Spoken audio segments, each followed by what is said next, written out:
points a goal? Who got the assist? Who got the assist?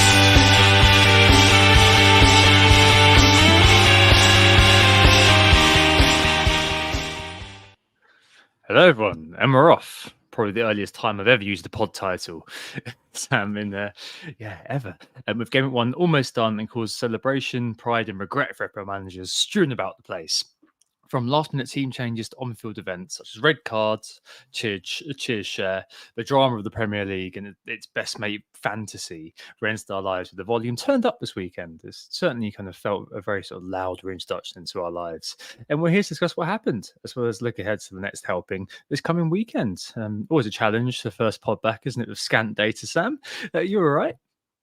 Yeah, really good. Enjoying the first game week so far. It's been a lot of fun. It's been great having the Premier League back as well, and great seeing Southampton not causing any drama whatsoever in game week 1. So that was fun, not controversial at all there. But yeah, really enjoyed game week 1 so far. Had a great time at Fantasy Football Fest and at FPL meets before that as well. So to hello to anyone listening in or in the chat who I got the chance to say hi to there. It was great fun seeing all of you, and hope you all got home safe and enjoyed the night. In the meantime, though, we do have a pod to get on with. We are Who Got the Assist. On today's pod, lots of bits and pieces, really, because it is only one game week. We don't want to get carried away too much on specific things that we've seen. But reflecting on game week 1, how did we end up lining up and why did we make the specific changes we did since the last pod of pre-season? Look at how we got on, of course, anything we've learned so far. Introducing the price point. I think we might need to think about the title more in case you also want to make points, Tom, but it's a bit of an eye test thing week in, week out that we've spotted from watching the matches, and hopefully something that will help colour in the gaps left by the data at times. Game week 2 preview, of course, we'll have a new section on the Kneejerk covering how managers seem to be reacting and also what we would do if we were to react or rage transfer in some cases. Bold Claims makes its return for game week 2, and captains, and of course, if any, we'll have a look at potential transfers as well. It is Monday, the 19th of August. It's half time during the Leicester Spurs game. It's 1-0. Porro has scored. I believe we're both pretty happy about that, but we're not going to get too carried away just yet because we know things can go definitely downhill in the second half. For now, though, Tom, shall we have a look at post-game week 1 and have a look at our scores as well? Yep, sounds like a good idea. So as I said, always an interesting challenge, game week 1. Very little data to report on after we've been seemingly swimming in it all pre-season with a brand new batch coming our way. So I guess what changed and how we lined up. So we both kind of presented a couple of teams, kind of Tuesday last week, I think it was, wasn't it? Yeah. With kind of where we were, how we were, and I don't think either team changed that much. I think there were a couple of sort of slight alterations here and there. I mean, for me, for example, I tweeted out, I think on the Friday, that I wasn't kind of using any more advice from anybody, not in a sort of egotistic way, but just in sort of like, I'd already kind of gotten what I needed to get really from the preseason, and it was really news that was going to impact any kind of changes I was going to make. The bit of news I did hear was that Rodri was out for an unspecified period, and that led me to basically remove Gvardiol from Munoz, and that then meant kind of a few sort of knock-ons, I guess. So I don't know, I ended up basically channeling you, Sam, because I ended up with João Pedro and I ended up with Munoz, 2 players that I believe you didn't end up with. So in some ways, like I've ended up with your team, which is quite interesting.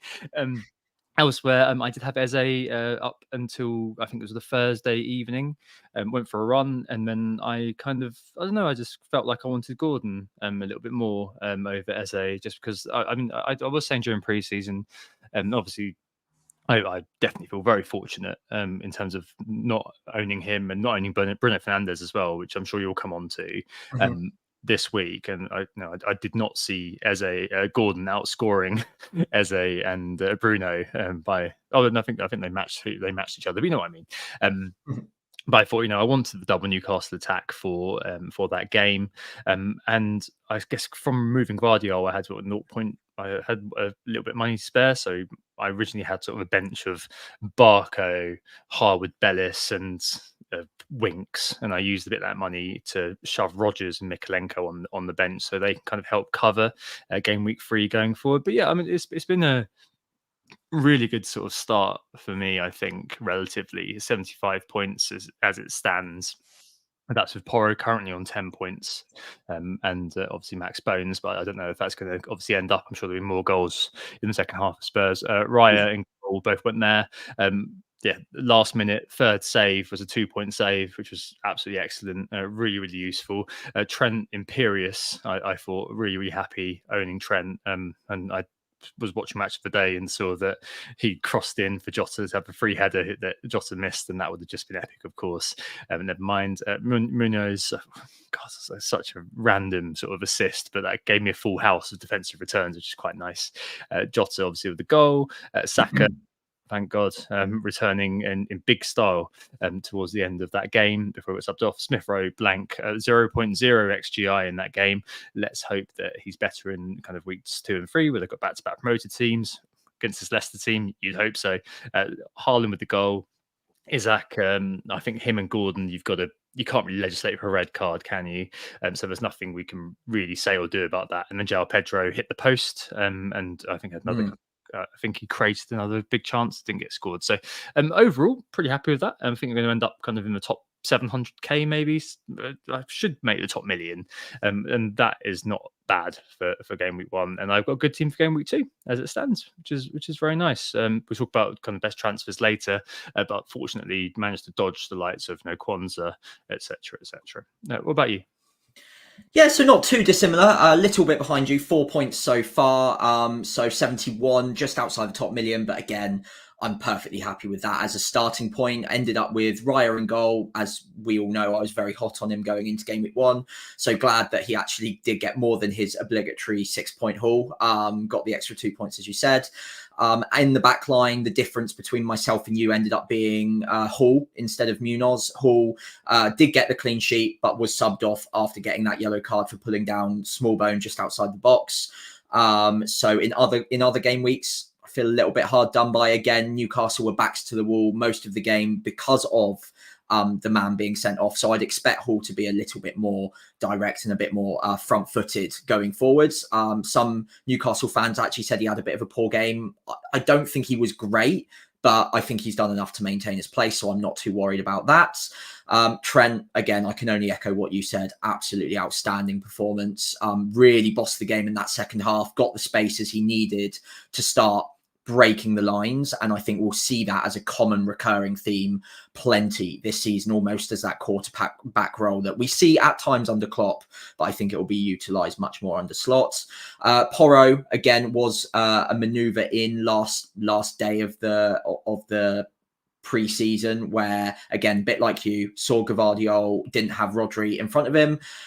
Made that a little bit weaker for me on the Man City defence. And because I thought Porro pretty much matched him up anyway, taking that 0.5 out of the defence also enabled me to get one step closer to Bruno Fernandes in the midfield, which, as anyone who listened to the last pod will attest to, I was very keen on going into game week 1 if I could find it.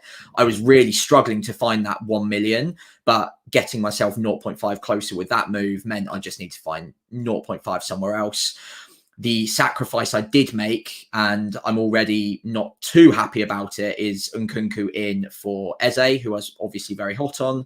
At the time, when we were on the Friday deadline, we didn't really know what was happening with Eze. His transfer release clause has now passed, so he looks much more of a secure pick going into game week 2 and beyond. Obviously, things can still happen. He could still get a transfer, but it looks less likely now that the release clause hasn't been met.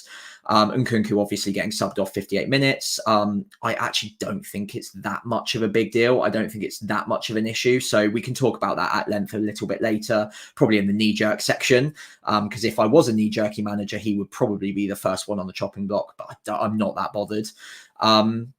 Quick word on Minte, who, despite only playing 45 minutes, was probably my favourite player from game week 1. absolutely bossed it down that right hand side against Mikolenko.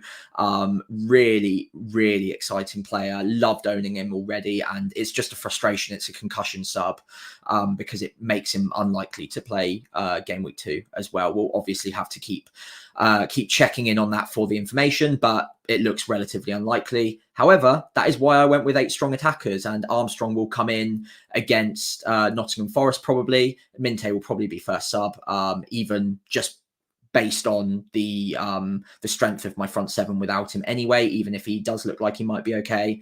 And I think the rest of the players are all the same as yours, Tom. So I won't go into them too much. Smith Rowe, Saka, Isak and Haaland. Captained Isak. Again, fairly unfortunate that it was down to 10 men and he didn't really get a sniff after that. But got the assist, so fine. All good overall, just outside top million.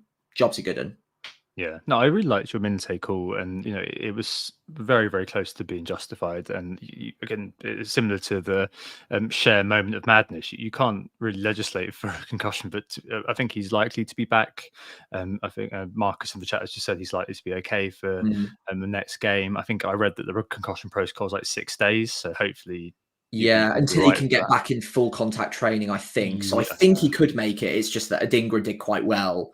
So are they going to rush him back? That's my only question about it. Yeah. But I mean, I think it would probably be okay, honestly. Overall, a lot of really kind of sound decisions. I was, because you were quite hot on Eze when we spoke on the Thursday, surprised that was kind of where you went to get rid of him. But at the same time, I knew as well how much you really wanted Bruno. So I suppose that 50-50 call, and ultimately you've kind of come out even effectively, or maybe 1 point better off. So yeah. On Eze, he's a great player. Like, I was just a little bit worried that the transfer was going to go through after the Bob injury, and I got a bit panicked on deadline day. So yeah, that's pretty much why. Yeah, I mean, it's definitely one of those, isn't it? I mean, how are you feeling overall? I think we're both quite happy with it. Perhaps that's kind of just outcome led, to be fair. Yeah. We both had a very decent game week 1, multiple returners across the board. Any regrets, really, with everything that you've put together? Not really a massive regret. Obviously, Barker on the bench is a frustration. I wouldn't call it a regret, though, because we knew there were some risks. I still actually think that he is going to be first choice. That might be me just being overly bullish on him. But I still think he'll come back in and play left back. I think it was more of an injury concern because he was having doubts in the back end of pre-season. So we'll see. That might be a wrong call. It might end up being a complete busted flush, but realistically, he's going to be second to last / last on my bench most weeks. So I wouldn't call it a regret. Overall, no, I think the closest to a regret would have been getting rid of Eze. But based on the information I had at the time, and based on the fact that I was really, really keen on having Bruno over either Gordon or Jota, if I could find the million, I'm perfectly happy with the decision making. And I'm looking pretty happy with game week 2 as it stands, even with the injury concern on Minte as well. So yeah, I'm absolutely fine with it so far. What about you? Yeah, absolutely the same. In fact, I was between, as I said, what I ended up with and the one with Guardiola, where I would have ended up with no bench effectively. And I think I've ended up like maybe 2 points down, maybe 1 point down actually, because it was an Eze over Gordon. Yeah, sure. Yeah, so I've ended up 1 point down over that, but I've got a bench, which is quite good, because there was a point, and I think I texted you about it, but I was kind of quite keen on just being like, sod it. My play style is to just put all the money on the pitch, but actually, if I look at game week 3 and 4, I've done myself a bit of a favour there because for sure. I'm able to have Rodgers come in for João Pedro and so on and so forth. And I think that I think we definitely doing the 10 mistakes pods, and just trying to, I guess, gauge a little bit what we learned last year and how we set up and all those sorts of things, especially with this year being quite an interesting sort of pre-season. I think that really helped just kind of narrow the mind and make sure that all the decisions kind of felt good. I mean, if we're looking at Barco as being a key error in inverted commas, then I think that we've done pretty well, to be honest. Yeah, good shout. And yeah, I mean, I hope that all of you out there listening have also had a similarly good week. And if not, I'm sure that everything that kind of didn't quite go your way was quite reasoned. And we'll definitely talk about a couple of those examples a little bit later on in the Kneejerk and in best transfers. Have we learned anything though, Sam? I mean, I'm not sure we have, because from this opening game week. So Arsenal defense good, Liverpool attack good, Trent good, Man City good. It really felt to me like fairly straightforward in loads of ways. I mean, maybe I was quite hot on Watkins for a little while, Mhm. and they and Villa didn't quite look as connected as you'd imagine, maybe because there was quite a fragmented sort of pre-season. It definitely, even though they did get the win against West Ham, it did feel a little bit like the fluency that we saw at the back end of last season wasn't quite there for Villa. Mm. So maybe I'm a little more bullish on owning the Arsenal players now. I did think that Saka played very well, and maybe again a bit confirmation-y, but as I said in my bold claim, I do think that there's definitely scope for him to really improve even more this year. But yeah, I don't know. I'm not sure if there's any sort of outstanding learnings right now from what we've seen. And yeah, it's just 1 week. It's impossible. Like if you look at the underlying data, for example, for this week, just for fun, 3 players are top of non-pen XGI, Sam. Mo Salah, Bruno Fernandes, and Casemiro.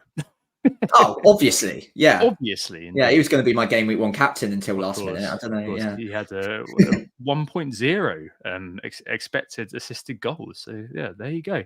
Wow. But yeah, I mean, anything in particular? This isn't the price point, but anything in particular you picked up from this week that could be enlightening based on what we didn't know, or anything that's helped us a little bit? I guess it was ever thus. 1 game week's worth of data isn't going to change our fundamental views that Man City, Arsenal, even Liverpool are decent defenses and also fundamentally very good attacks as well. I guess one thing that I would like to bring, or I guess bring to the zeitgeist at the moment, is the chat around Man City defense and the members within it and the dynamic that is being created already very clearly, not only in game week 1, but also within the Community Shield as well. So I guess if there was going to be a price point, if you want to call it that, for game week 1, it would be to have a look at where Rico Lewis was playing, inverting rather than the left back inverting. That would be Gvardiol in normal pre-season history and last season as well.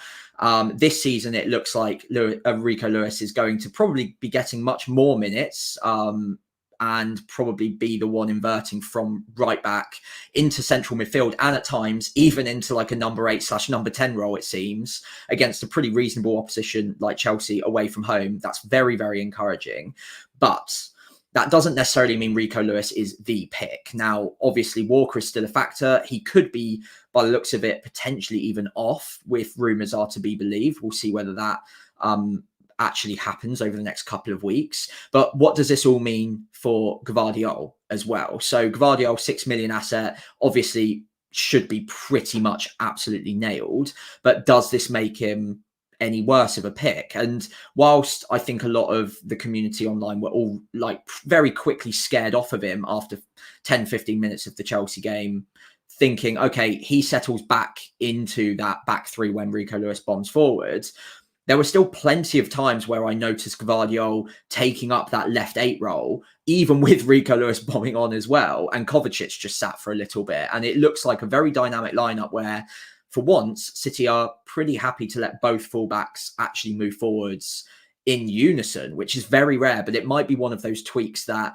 Pep likes to make just to throw teams off of it in between seasons. There's usually something he changes. And I just wonder if that's the brave new change that he tries to implement this season, where, okay, it won't be every time, but there will be certain attacks where they'll throw both fullbacks forward, and Gvardiol might get in at the back post, or might be positioning himself in that second 8 role down the left-hand side, even whilst Rico Lewis bombs forward and gets inside as well. So yeah, just something to keep an eye on so far. Obviously, it's only 1 game week. It might have been a specific plan against Chelsea to get their wingers more focused on their defensive roles rather than bombing forwards. But it's something to monitor. And Rico Lewis looks like a good pick, but I still think Gvardiol is going to be the man at 6 million.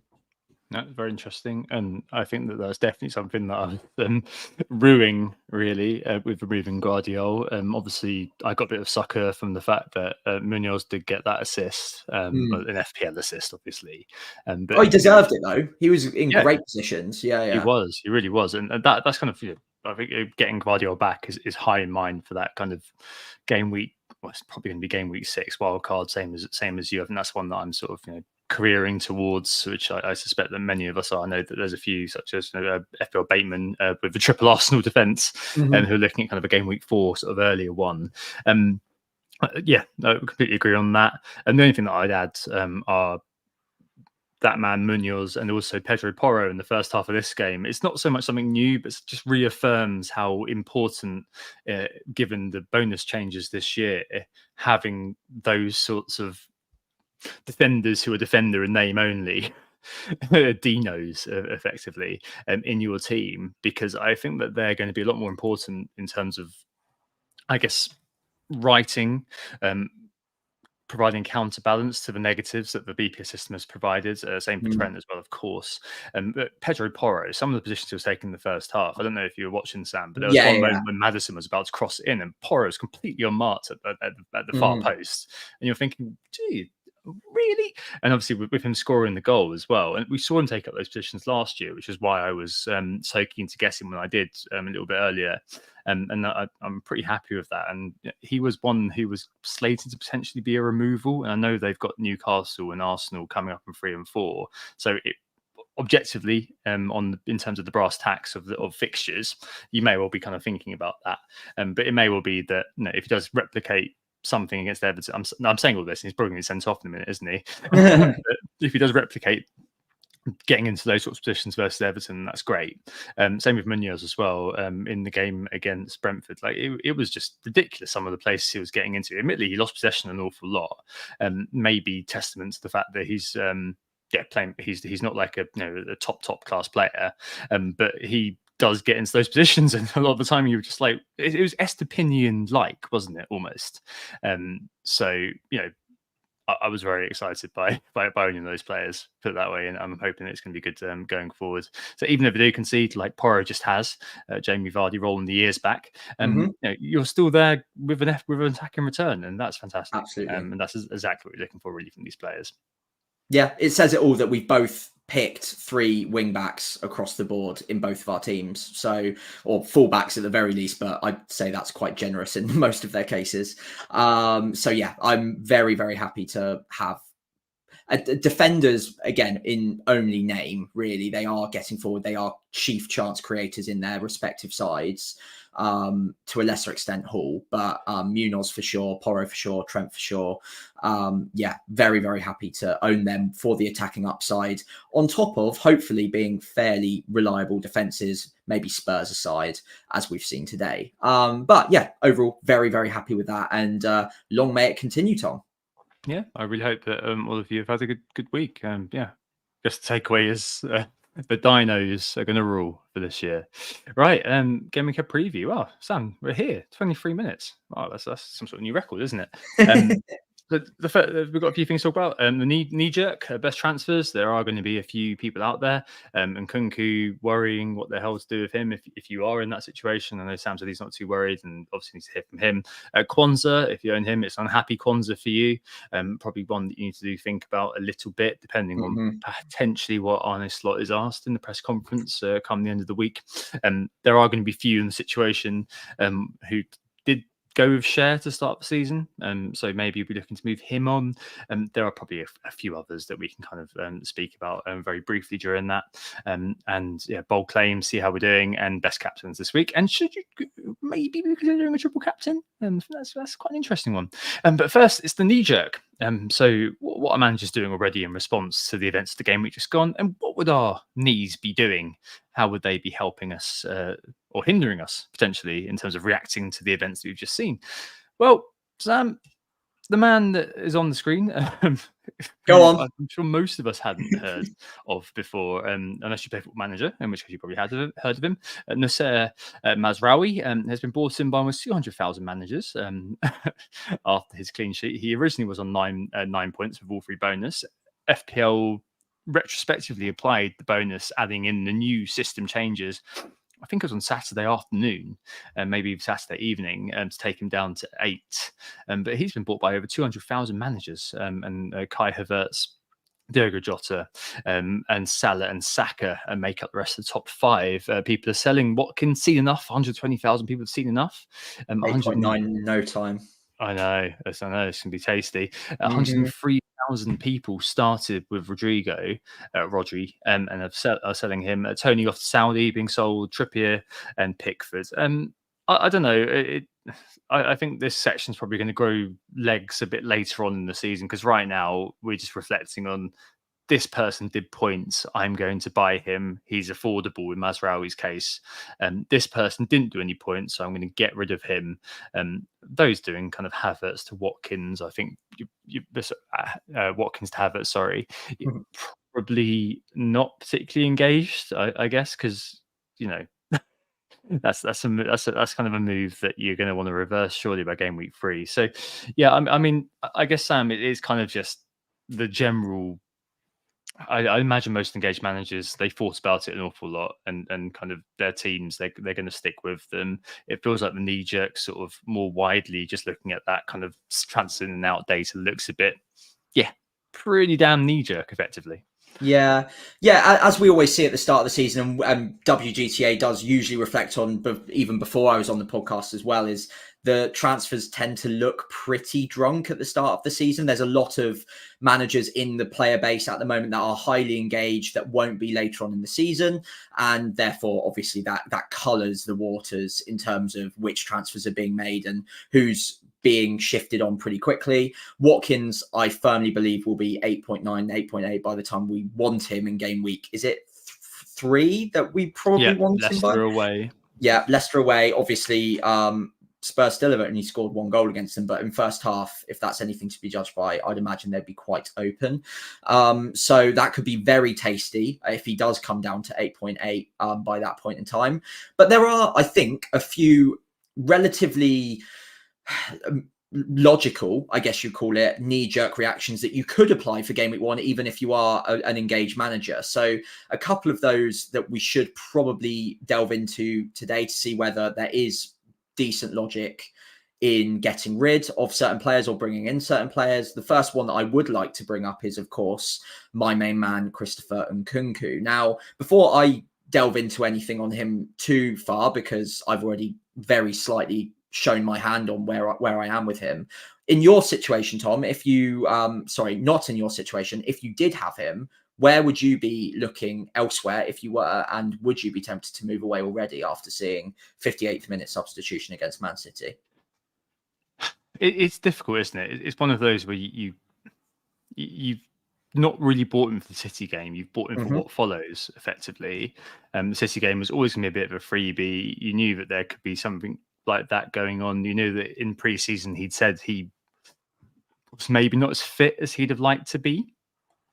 So overall, I'd be looking to stick, and I'd be ignoring obviously everything that's kind of on paper out there in terms of the other players who are currently doing okay, because currently equals game week 1. What are you going to be doing? Buying Kovacic, buying Joe Linton. Yeah, fair play. I hear Onana's a very good player. Look, I'd definitely be kind of sticking with him. If I was to knee-jerk him out, I'd be taking a punt on Doku, to be honest with you. Fair. It's because Savio's injured. I think Grealish, as far as we know, is injured. That looks he was on the bench though, so he was on the bench. Okay. Yeah, I think so maybe there's a bit of a run for Doku or something like that. But yeah, I think that overall I'd be sitting, waiting and watching, to be honest. I wouldn't be getting rid of Nkunku just now. Obviously, concerning news that João Pedro is also signing, who does, as far as I know, João Pedro? Sorry, João Felix is signing. I've got João Pedro in it the wouldn't brain. Surprise me. Yeah, getting them both. A 2-for-1 deal. Just as many Jows as we possibly can. Yes. So, I mean, that could potentially be another X minutes threat, because I think that Nkunku said that he saw himself kind of as a 10 or a 9.5, however you want to call it these days. Yeah. So another minutes threat. But I mean, you've got to still be thinking that given the preseason and given everything that we've kind of said about Nkunku during preseason, that you're at least going to get enough from him over the next few weeks. But you may be thinking, you know what, Sam, screw it. I don't want to have this issue where his number could go up before the 60-minute mark, and if he hasn't scored, it becomes more of an X starts thing, doesn't it, with Nkunku next minutes? And if I could get to, I suppose, kind of, if you had 0.5 million floating around, which I very much doubt, then maybe you would be looking at kind of grabbing Eze ahead of the West Ham game. But 6.5 at the moment, it's not particularly exciting, is it, in and around there? I mean, as I said, maybe looking at a punt on a Doku, or maybe bringing in, I don't know. I really don't know. Would you be going for Bernardo Silva?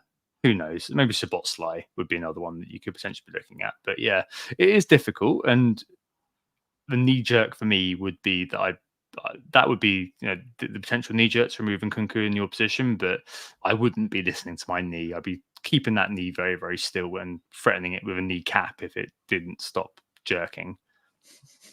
My knee is being a jerk. No, it's certainly not. I think with Nkunku, yeah, it's frustrating that he gets taken off early, but as you very rightly said, he's had a preseason where it's all been about fitness, and I think against Man City, they're chasing the game, they need fresh legs on. I don't think any manager in their right mind cares whether it's a 58th minute substitution or a 65th minute substitution. If they need to make it because they need to freshen it up and they're chasing the game, they'll make it. They don't care about our extra point in FPL. So I wouldn't pay too much attention to that. What I would pay attention to is the fact that he started left wing, which we're not expecting him to start regularly for Chelsea. He's certainly not an out-and-out left winger. I think a lot of Chelsea fans were quite surprised to see him operating in that position. And against lesser opposition, I think a lot of Chelsea fans are expecting him to come back into a more central role. And therefore, again, maybe we're seeing a slightly different Nkunku in game week 2. I am definitely not selling him ahead of game week 2 just yet. There are some great fixtures to come. I do like the Wolves fixture as an opportunity for him. The only issue that I do see is Chelsea already have European football in the midweek on Thursday, for instance. So we'll have to wait and see. If he gets 90 minutes in that game or comes off injured, then obviously things need to start getting thought about a little bit more. But honestly, at this point in time, the only player that I'd even consider selling him for, if I didn't have him already, was Eberechi Eze. But obviously, that takes 0.5 more at this point in time. So that no one else has really put their hand up enough that I'm like, I need to get to this player immediately. Garnacho looked decent when he came on. Smith Rowe, you might be tempted to downgrade the money because he's got Leicester up next, but didn't really see anything from Smith Rowe just yet. So I think it's fine. Leave it as is. And if he gets limited minutes in game week 2, then we can start making decisions based on a more of a sample size, I suppose. Even though it is still small, if he gets 60 minutes twice in a row, I think we can probably quite reliably say it's going to be an ongoing concern. Yeah, I was going to bring up that they had the Conference League playoff, which I'm sure is not in most people's radars. But yes, they've got 2 against the Swiss team Servette over the next 2 Thursdays. I don't know, mate. I don't know if they've got enough players really to rotate. No, they'll have to go full strength across these 2 fixtures. Who knows? But it was really maybe Raheem will get a game. Looking at their subs, it was like Guess Who, wasn't it? I just didn't, apart from Pedro Neto, I didn't really recognize a lot of their players, and they're bringing on, I think it was Vega. I was like, who is this guy? Normally, I'm quite good at picking out, apart from promoted teams for obvious reasons, I'm quite good at picking out kind of FPL players, that's where my brain goes, but Premier League players like from a lineup, and I was just like, who is this guy? I don't know who he is. That's going to happen a lot with Chelsea, isn't it? With the ridiculous number of players on their books. So bringing on like Mark Gu, and I was like, okay, I've never seen this guy before either. He looks like a unit, though. Oh, absolutely. Yeah, massive, he's 18, isn't he? Yeah, fair play. Diego Costa, Mark II potentially. Yeah, no, I'd be with you in terms of that. Just stop me from jerking this week. I'm sure there will be some weeks where the knee jerk has already happened. More likely from me than you, let's be fair. Where we're on the knee jerk. I'm just like, Sam, yeah, my knee has already taken over control of my body, and I've already sold João Pedro for I don't know, Chris Wood, something like that. I'm sure something like that's going to happen throughout the course of the season. I mean, for me, without Nkunku, like I think that the events of game week 1 meant that there's not really much of a knee jerk for me. For example, if Nkunku as any of these players had really gone off, and I was sat with Anthony Gordon still, maybe I'd be kind of a bit twitchy and thinking, oh, maybe I'll kind of go for it, especially given the really harsh split in terms of Newcastle's attack home and away. I don't think I'll be doing that this week, for sure. Barco, you mentioned earlier on, there's nowhere else to go with Barco right now. And the only sort of slight note might be, and I can't pronounce his name, but Nedeljkovic at Aston Villa, who's 4.0, came on for cash, and apparently, according to Lee Jackson on Planet FPL's correspondent pod, could be the long-term successors to that kind of right back, or however you want to term it these days, position at Villa. So maybe that's one to keep an eye on, but there's nowhere I'd go there this week. So yeah, a bit of a quiet knee-jerk situation, I think, this week. But there are definitely some transfers that are being made, not by potentially those managers who class as knee-jerkers, but I think there are quite a few people sort of in the market at the moment, maybe just kind of gathering information rather than actually pressing the button. But there are a few situations you may find yourself in. We've covered Nkunku, but Kwanzaa owners, I think that there were, and I was surprised by this, how many, when not really been spoken about too much, but once the team reveals, in inverted commas, such a pejorative term nowadays, but once the team reveals were being posted on Twitter, there were a lot of Kwanzaa owners out there. I know the ownership's actually only kind of like, pretty sure it was like 6% when I actually 6.4, I think. Yeah, very low. But it seemed like a lot of the engaged manager group, especially a few of the bigger voices in the community, seem to have Kwanzaa in their teams. And I don't know, Sam, is maybe kind of stretching from the knee jerk into best transfers now. If you were a Kwanzaa owner, what would you be doing? Well, it would be tempting to have a look at Rico Lewis straight off the bat, 4.5 in a City defence, and it looks like he's probably in line to start at home to Ipswich. I think the risk is there that you walk into another Kwanzaa situation where all of a sudden you've got a very risky asset that might not be nailed. As good as he has looked, he's young. Even Foden struggled to get regular minutes for the first couple of years under Pep. So, yeah, I would be a little bit concerned going there. But I do see the upside. It's a great home fixture for City, and he looked fantastic. And if he plays, he's got a pretty decent chance of getting attacking returns. So I don't mind that. Another one to keep an eye on is Pau Torres as well, one that we haven't already discussed too much in pre-season. Did look better or more attacking than Konza did. Same price, of course. Better on the underlying baseline for bonus points as well. So I do like the look of him if you wanted a cheap route into the Aston Villa defence. Outside of that, though, I wouldn't say there's too many 4.5s that put their hand up at the moment. You might be tempted to go with someone like Lewis Hall if you weren't there already, but the early substitution might put you off a little bit. I, for what it's worth, don't think it should. But outside of that, you could just look at the preseason pods that we were doing, look at the 4.5 million defenders, and honestly, not too much has changed just yet. The other one, actually, whilst I remember, is Robinson at Fulham. I think he looked fantastic against Man United, and obviously 4.5 as well, with good fixture against Leicester to come. So actually, yeah, probably him at the top of my list, and then Rico Lewis second for me. Yeah, but we both really like Robinson in terms of just quite decent underlying expected assists last year. Did walk away with 6, I think it was, last time out as well. Was taking up some very exciting sort of positions as well, quite a lot last year. I think that against United, he would also play fairly well from what I remember from the highlights. I was out as well on Friday, and not at Vesta, out having playing darts very badly.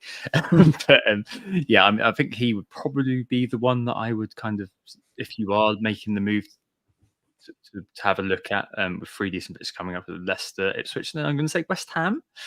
Yeah. I think that's right. I'm guessing that a lot of the Mazraoui buyers not a lot of them, but some of those who are picking them up may have just kind of gone from Kwanzaa, seeing that Kwanzaa scored 1, this guy scored 8. I'm going to buy him. I don't know. I don't hate it. Him or Lisandro Martinez potentially, but yeah, it does feel like it's not really kind of the best maneuver I've ever seen in my life, really. I'd be kind of holding on. The same with Barco or anything like that, unless it's like a really sort of seismic issue for you. Then I wouldn't be kind of doing that. I did see a few sort of defensive rotations out there which potentially used one or both of Kwanzaa and Barco. So yeah, as long as you can weather it this week, at least get a bit more information, I think you're probably going to be okay there.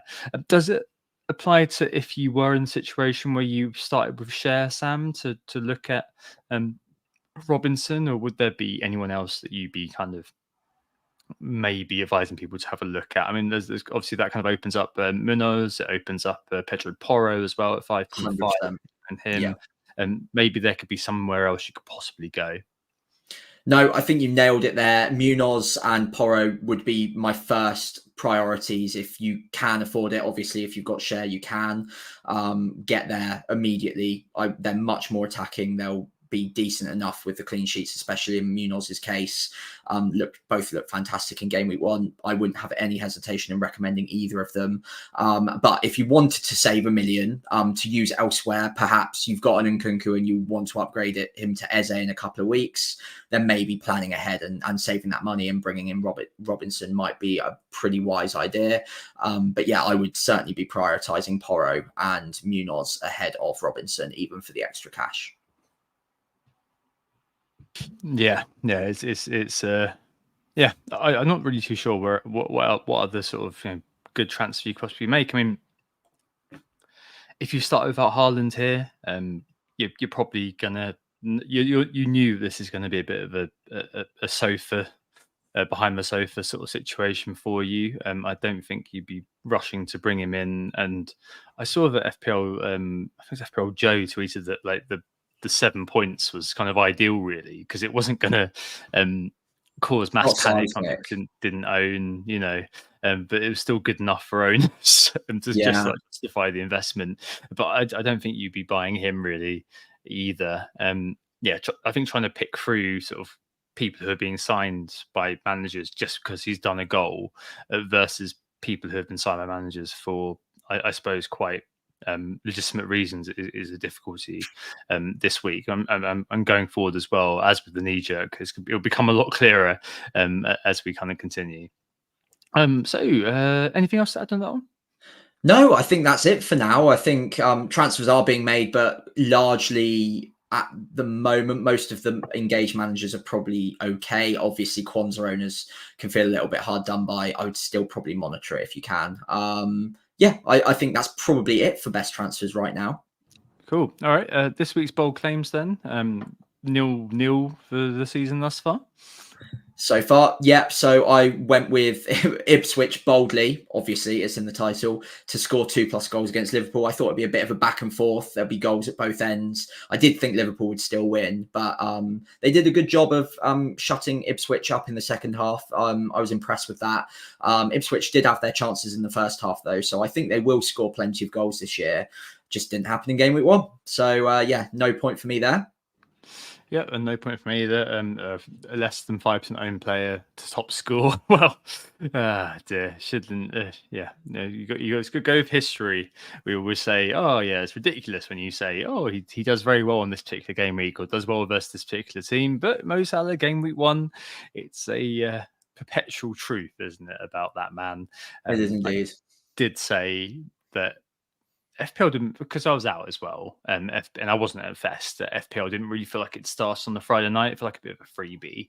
But I think on Saturday, with not owning Salah, obviously things went okay because with Jota getting 8 and Trent getting 8 as well, it kind of just about covered that off, and then Saka matching him, that was good. I mean, that kind of made me feel like it was more than okay going without him. But yeah, he's one of those players. I think that it's going to be very difficult to go for an awfully long part of the season without owning Salah if he continues what we saw. And indeed, it's not a surprise, is it really? No. The game week 3. Oh God, that's not good, is it? But hey, there we go. I mean, one of my season on bold claims is that a bold manager is going to be sacked first. So maybe that will be the beginning of the end for Ten Hag. We can only hope. Actually, no, stay in power for forever, Ten Hag. Next up, best captains for this week. First we've got to do our bold claims for this week. Of course we do. Go on, Sam. You've lent into your bias time. I've had to have some fun. I didn't do it in game week 1, but we're at home to Nottingham Forest. It's at St Mary's, and I'm starting him in my team this week by the looks of it. Armstrong, you're getting 2 returns, and you can take that to the bank. Easy money. Let's go. I mean, he'll definitely have a lot of shots, won't he? Oh yeah, that's for sure. I mean, do you think that there's enough really about? I guess you played very well, didn't you? And there's a few kind of decent. I saw Ugo Chukwu sign for you very recently. Obviously, Brereton Diaz joined you from the Olympic diving team. And what are you talking about? That was a career-ending injury, Tom. I don't know if this is blasphemy. Oh, it was brilliant! Like you see, his luscious hair just kind of flying. It was the hair, wasn't it? Oh my god, it was brilliant, absolutely brilliant. I mean. We were pretty bullish then about the chances versus Forest. I mean, you've got to be, haven't you? You've got to be a bit biased. Your first home game back in the Premier League. I think we've got a good chance. I was really proud and impressed with the way we battled Newcastle, even before the red card. Obviously, this has been said quite a lot on Twitter, on X, whatever you want to call it. But we did get off to a pretty aggressive start. We were pinning them back well. We did get on the ball a lot anyway. Obviously, the red card kind of not ruins the game, but it makes it very difficult to analyze in a balanced way. So the final 60 minutes, even though we did dominate it, you obviously take that with a huge pinch of salt, because you wouldn't expect that to be the narrative of the game if it was 11 versus 11 the whole match. But either way, it was an encouraging start. We'll take heart from it. Plenty of shots on goal, plenty of chances created for Armstrong. And despite Brereton Diaz coming in, it still looks like Armstrong is the one who'll be farming the underlying XG by the looks of it already, which was to be expected. So yeah, he should be on penalties. I'll be extremely surprised if he isn't. I do back him to get at least 1 return against Forest, genuinely. Obviously, the thing that makes it bold is backing a real haul against Forest here. But yeah, I think we've got a good chance. I think we'll be bang up for it against Forest. Obviously, they've lost Danilo really sadly. That looked like a pretty bad injury. Yates will come back in and looks obviously decent. He's the club captain. He'll be absolutely fine. But no, we'll go for it. So I'm backing it for game week 2. Let's go for it. Yeah, no, fair play. Yeah, it should be quite interesting, at least to see where that goes. My bold claim is that Doku outscores Haaland. You're gonna see something like that happen this week, where so 2 years ago with the West Ham game, there were people back Kane and Haaland went away and scored 2 goals away at West Ham and against Bournemouth. I think he got an assist maybe. Something like that. Home. Yeah, and so you can kind of see that happening. So I'm backing that one, but very very sort of. To be fair, Haaland could score 4 and Doku could just get 5. So, yeah, to be an absolute cricket score, I guess, for that one. So on to best captain then. It's quite a short pod, isn't it? Really, this week, but I think that's absolutely fine for game week 1. The robot versus the king. I suppose if you don't own Haaland or you've got them both, it's a bit more of a difficult decision. Brentford did do very well against Palace, actually, notwithstanding a slight refereeing hiccup. But you'd probably be maybe asking yourself the question about him versus Salah. For everyone who's just on Haaland only, is the question of whether you should triple captain or not. Effectively, I think, because the captaincy is going to be lots, and you will see the definitely the EO tick over 100% this week, and it may stay that way if Haaland does do well. I suspect that if he does do well this week, we'll end up seeing kind of a mass buy-in, really. Yeah, like you say, I think the effective ownership will be 160 plus. Obviously, his ownership isn't that high, but there are people still buying him even for hits, and it will have to be for hits this week to do so. Like you said, maybe there is even a brief flirtation with a few people wanting to triple captain. I know that the managers that you wouldn't expect to be engaged come the end of the season will maybe look at this as a prime fixture to get off to a really good start. Think I'm probably not going to be playing in 15, 20 game weeks anyway, so I'm going to give it a crack, and if it works, then I'm off to a flyer. So yeah, don't be too shocked if you see quite a few triple captains played in your mini leagues if you're in a work league or something like that. And there will be a number of managers, if Haaland does bag himself a brace, a hat trick, who overtake you, even if you've captained him based on the fact that they've thrown the triple captain at him. However, in my personal view, whilst obviously the expected points look great, whilst he looks great, it is still early season. Ipswich will still be bang up for this. They did not get completely outclassed by Liverpool by any means. There was a bit of a flutter towards the end where Ipswich fell away and Liverpool banked a lot of XG all at once or in a very small time frame. I think Ipswich will probably sit a little bit deeper behind the ball away at City. Look, it's a great fixture. I think anyone with Haaland is going to captain him, and I can understand the logic for triple captaining. I do just think there will be double game weeks, or at least the opportunity for double game weeks later on in the season where the expected points are going to be higher. You can get 90 minutes out of a player who will probably be on penalties, who will probably be in a very attacking team. We don't know which player that will be yet, but I think the opportunity will come later on in the season to get a higher expected points tally at the very least from a triple captaincy option. But look, FPL is for fun, and it's not a terrible option by any means. So if you're already eyeing it up and tempted to go for it, don't let me put you off. Yeah, I mean, the other side of the equation, I guess, is that this is the lowest ownership that Haaland's going to have potentially this year, notwithstanding people who bench boost game week 1, who are obviously going to almost definitely going to wild card if they are wild carding this week, him back in. So the potential gain is going to be a little bit higher for the course of this year. So maybe that could be an opportunity that's staring at you.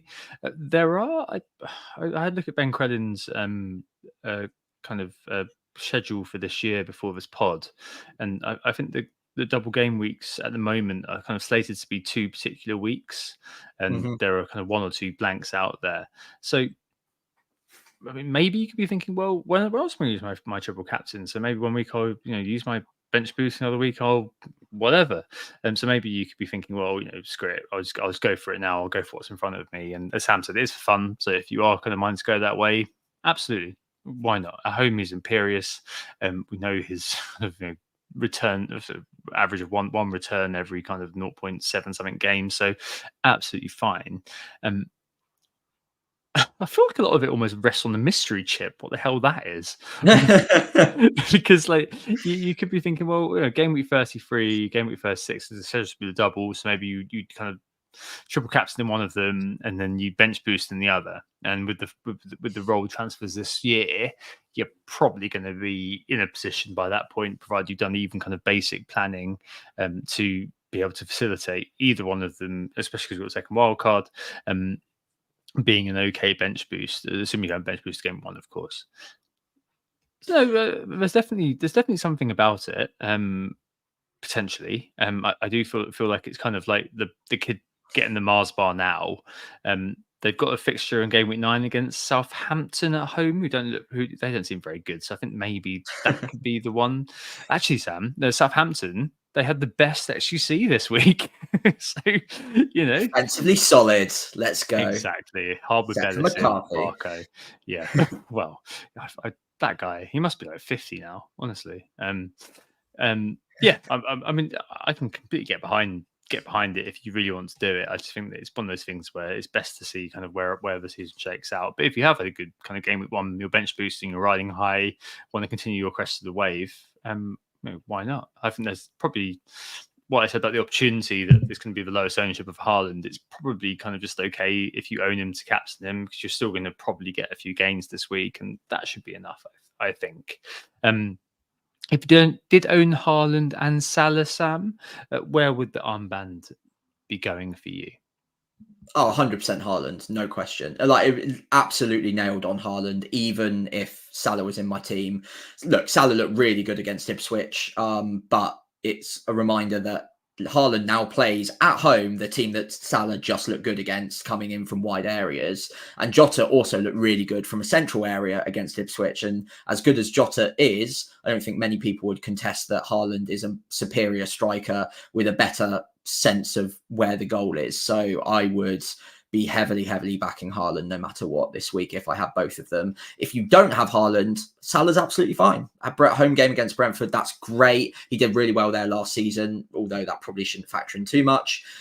It's still a good captain. It's just not the best captain this week. And that's the reason that so many of us did go with Haaland is for this fixture. So it would be weird now to not back him after a very impressive game week 1 performance, how good he's looked in pre-season and against a team that's just conceded near to 3xg against a slightly worse Liverpool side than you would say Man City are.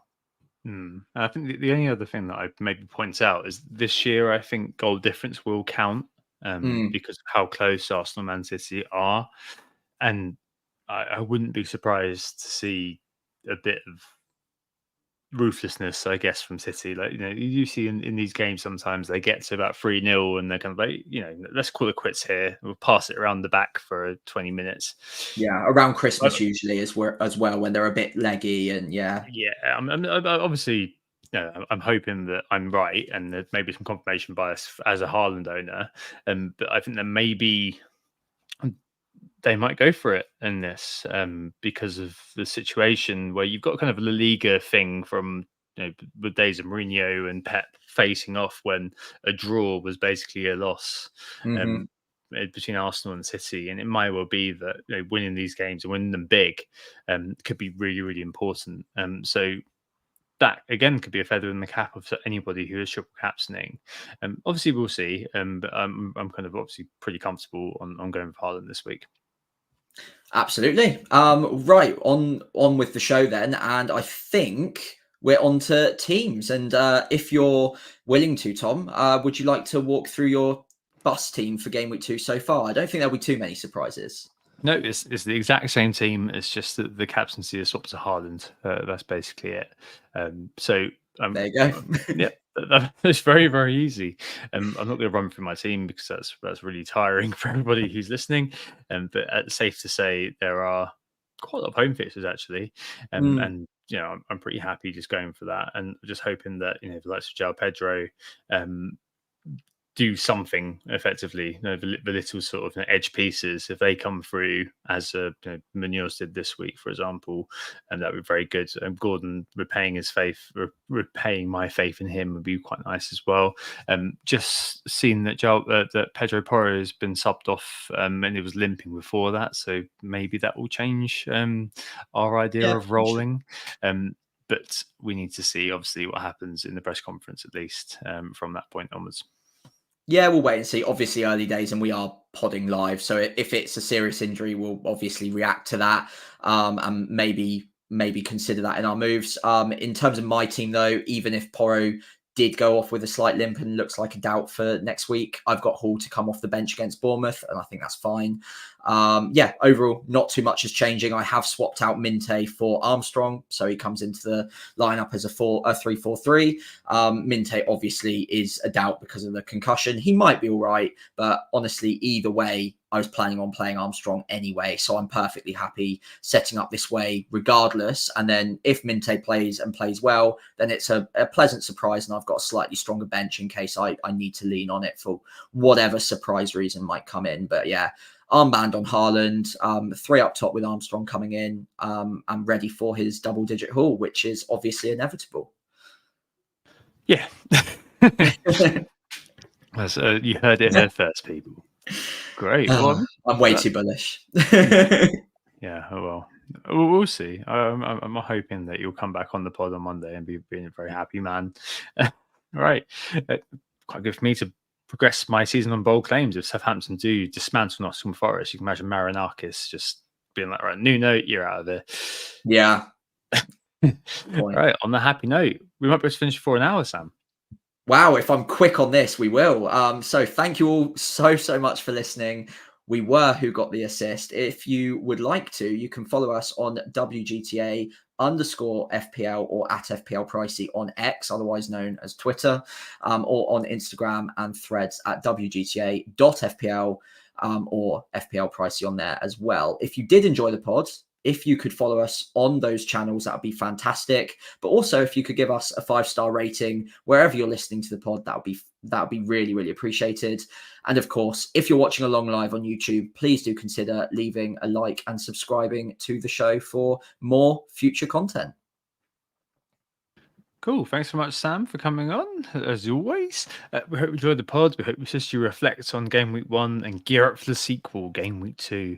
Be back next Monday. And no Monday Night Football, so we'll be on kind of unopposed, which would be quite nice. Speak to you then.